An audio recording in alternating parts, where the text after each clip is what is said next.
In this episode of Assignment Breakdown, I'll be showing you images shot on assignment for the New York Times in Phnom Penh, Cambodia.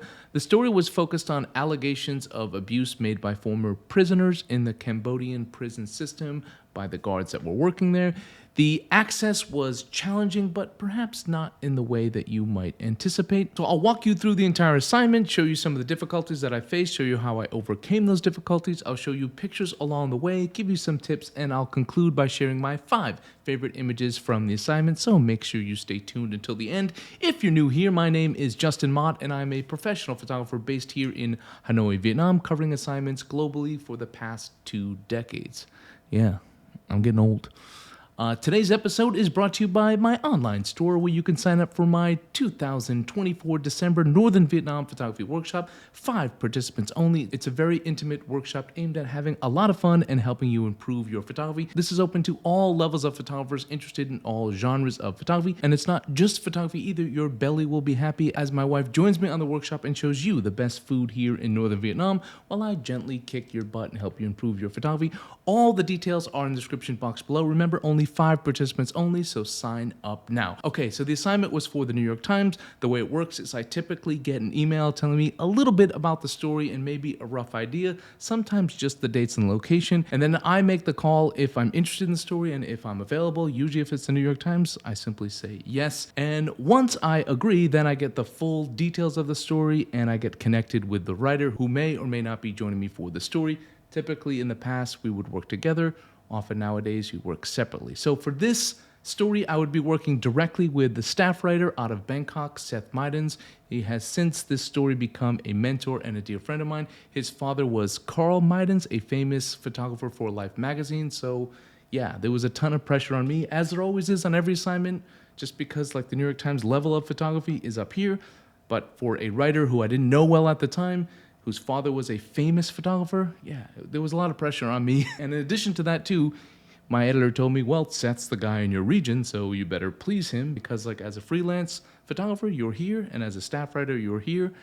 And so if we don't get along, chances are I'm not going to work with him anymore. So for this story, Seth was coming from Bangkok, I was coming from Vietnam. We'd meet in Phnom Penh, the capital of Cambodia, and we'd spend about a week there working on a few stories. Our main story was about a Human Rights Watch damning report which described the detailed abuse of 11 government-run prisons that included electric shocks, beatings, rapes, forced labor, and even forced donations of blood. So Seth and I would be working side by side on this one, with him conducting interviews and I'd take portraits of the alleged victims that he interviewed, and to create a sense of place for the story, we'd also hit the streets of Phnom Penh and visit a notorious area for drug dealing and drug use.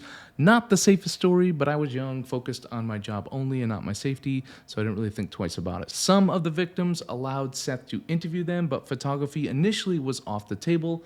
I totally understood. They didn't want any blowback, but I still wanted a way to put them in the story and help them get the story out, to help the story have more impact. So I asked them if they would be open to having me take their portrait but obscure their identity using shadows and using creative composition. I told them that I would show the images on the back of my screen and let them approve, and if they didn't approve, then I would delete them. This isn't something I'd normally do, but for this circumstance, it was only fair and only made sense. And you might ask yourself, why didn't we ask them ahead of time? I often find with most stories, asking ahead of time, if you think the answer is going to be no and you ask over an email or over a telephone call, most likely people are going to say no, but if they get to meet you and you get to talk to them in person, you have a better chance.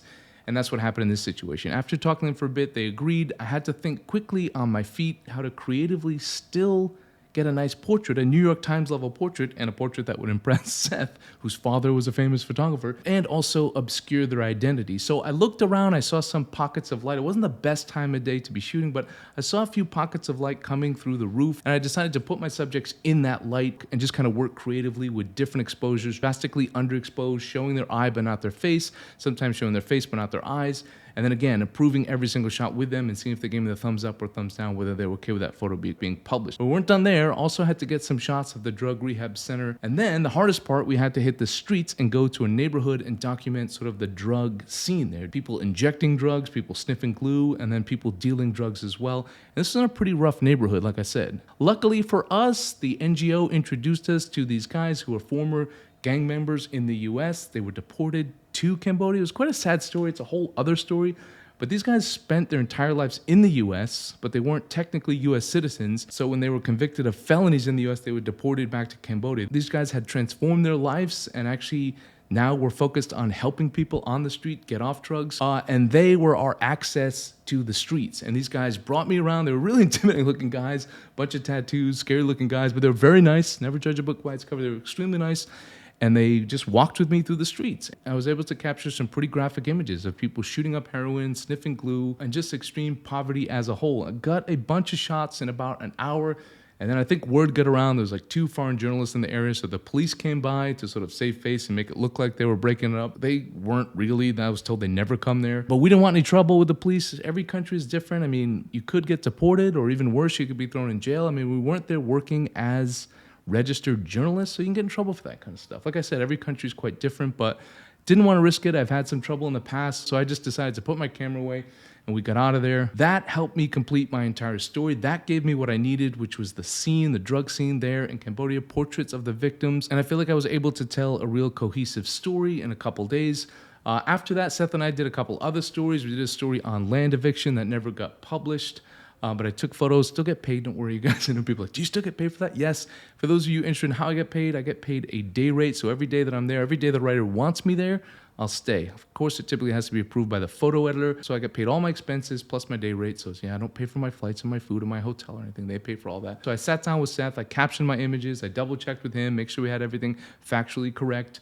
And then uploaded the images to the server, and a couple days later the story was published. My editor was quite happy. I had to make an executive decision sort of on the fly there because we're in different time zones about the portraits, about not revealing their entire identity. My editor was pleased with how I thought on my feed, how I was able to capture such a tough story. And the story was hard. It was hard ethically, it was hard technically, it was hard access-wise. It was just hard personally on me to see this stuff. Oftentimes as a photographer, you're allowed into people's worlds, and sometimes those are worlds you want to be a part of and they're interesting. And sometimes like this is a world that I don't want a part of, and it's quite sad and depressing. I feel quite lucky and privileged that I'm not in that world. So it was a tough story emotionally. As a photographer, your images sort of live with you forever. I felt bad, but I felt we did a really good job covering it. And then later on, my relationship with Seth really grew, and he used to my editor used to say, Seth's not the kind of guy that's going to demand you as a photographer, but he's the kind of guy that's going to say, like, I think Justin's available. And I was, and we went on a bunch of adventures together. And I've got a lot more stories coming soon just because we've been covering this region for almost 2 decades. I've been having a lot of fun doing these episodes. I hope you guys like them, but I really want your feedback. So far, the feedback's been amazing. If you want me to make them longer, which I doubt, you want to make them shorter, which is more likely, let me know in the comment section any feedback you have. Here are my 5 favorite images from the story. Favorite seems weird considering the context of the story, so here are the 5 most impactful images for the story, I feel. Don't forget to like, share, and subscribe. Don't forget to look at the photos, because that's the best part of this, I think, rather than me talking. Let's look at images. Okay, here they are. Bye for now.